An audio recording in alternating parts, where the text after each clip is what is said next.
Hello, Elizabeth here, and today I'm going to show you how I turned this dark wooden dresser into this bright and vibrant rainbow dresser for my baby's nursery. This was my first time flipping furniture, so I'm certainly not an expert, but I'm really happy with the way it turned out, so hopefully you can learn a thing or two from my experience. I'm going to walk you through everything step by step, and you can find links to all of the products that I'm using in the description of this video.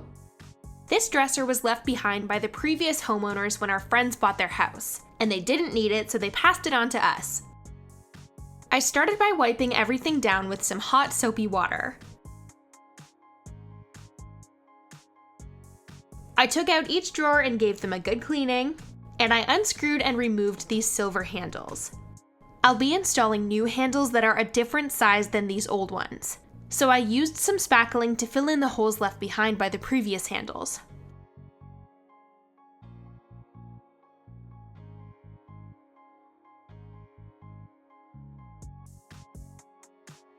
I'll be covering most of the dresser with contact paper, but I painted the wood that will be left exposed with some white paint. It took a few coats to fully cover the black. These are the new gold handles I'm putting in the drawers. I find the easiest way to get your spacing right for the holes is to use a piece of masking tape or painter's tape, stick it across the holes, and mark them with a Sharpie.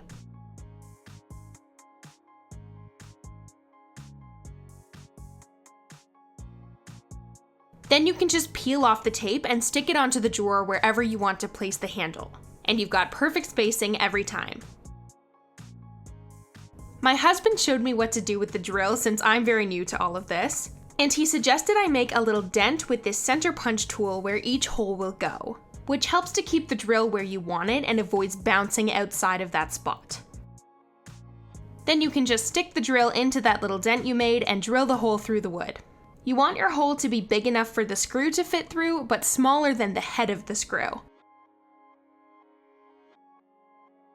After drilling all my holes, I used some sandpaper to gently sand around the holes because a bit of sharp wood was poking out. Then I gave the surface a wipe with rubbing alcohol to clean off the dust and anything else that might interfere with the contact paper.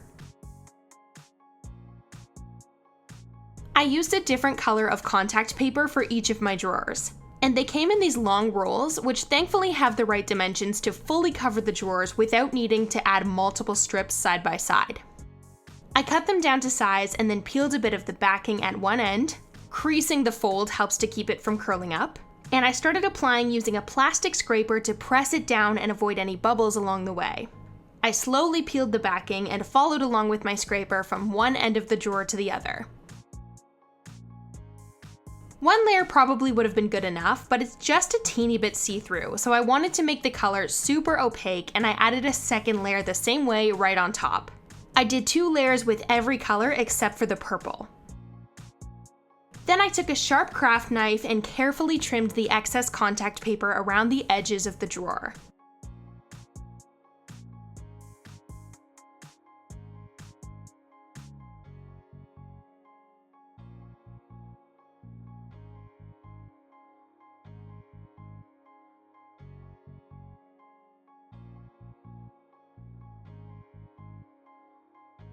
Then I took a straight pin and stuck it through the hardware holes from the inside of the drawer so I could easily find them on the outside. And again, I carefully used my craft knife to carve out the contact paper in those holes where the screws need to go.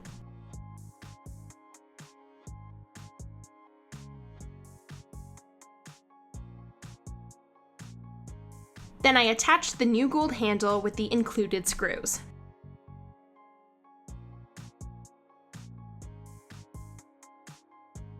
I repeated this with different colors on all of the drawers as well as the larger cabinet door.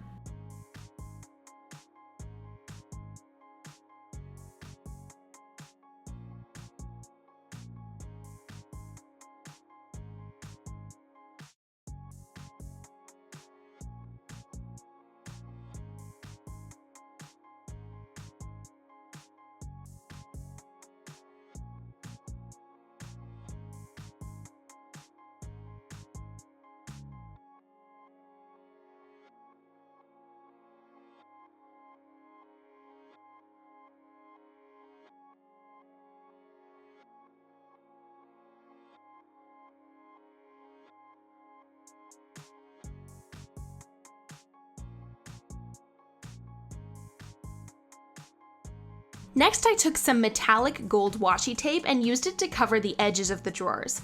I love how it looks, but washi tape isn't very sticky. It's definitely way less sturdy than the contact paper I used, so I don't have very high hopes of this lasting very long without peeling up. I mostly chose the washi tape because it's already so thin instead of needing to cut long strips of my contact paper. But just be advised that I don't have a lot of confidence in its longevity, and I'd probably be a lot better off doing more contact paper or paint around these edges.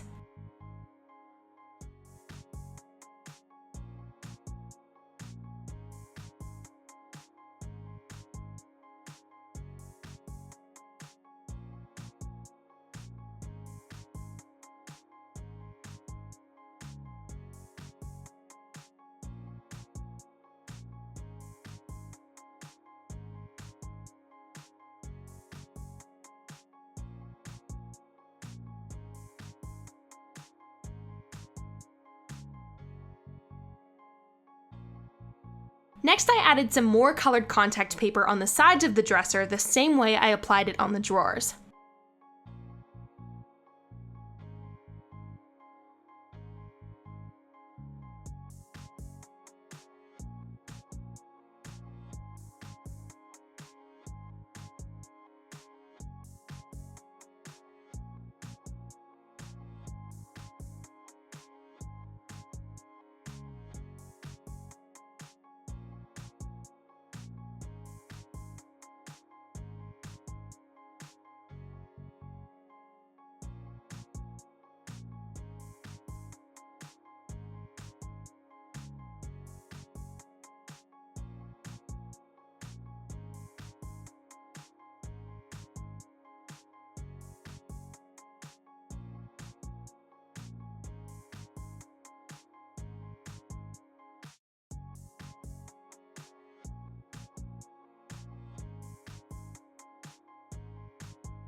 And finally, I added this gorgeous floral contact paper to the top surface of the dresser. This floral pattern looks way better in person than it does on camera. In these videos, I feel like it doesn't look like it really goes with the other colors that well, but in person, I think they all look great together.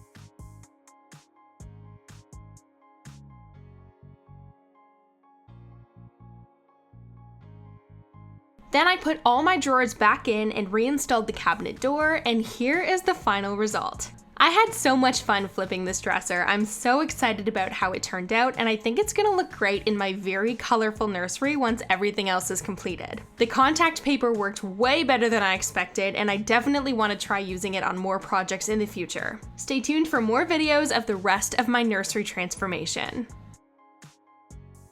I hope you found this tutorial helpful, and if you enjoyed this video, I would love for you to subscribe to my channel and leave a comment letting me know what sort of projects you'd like to see in the future. See you later!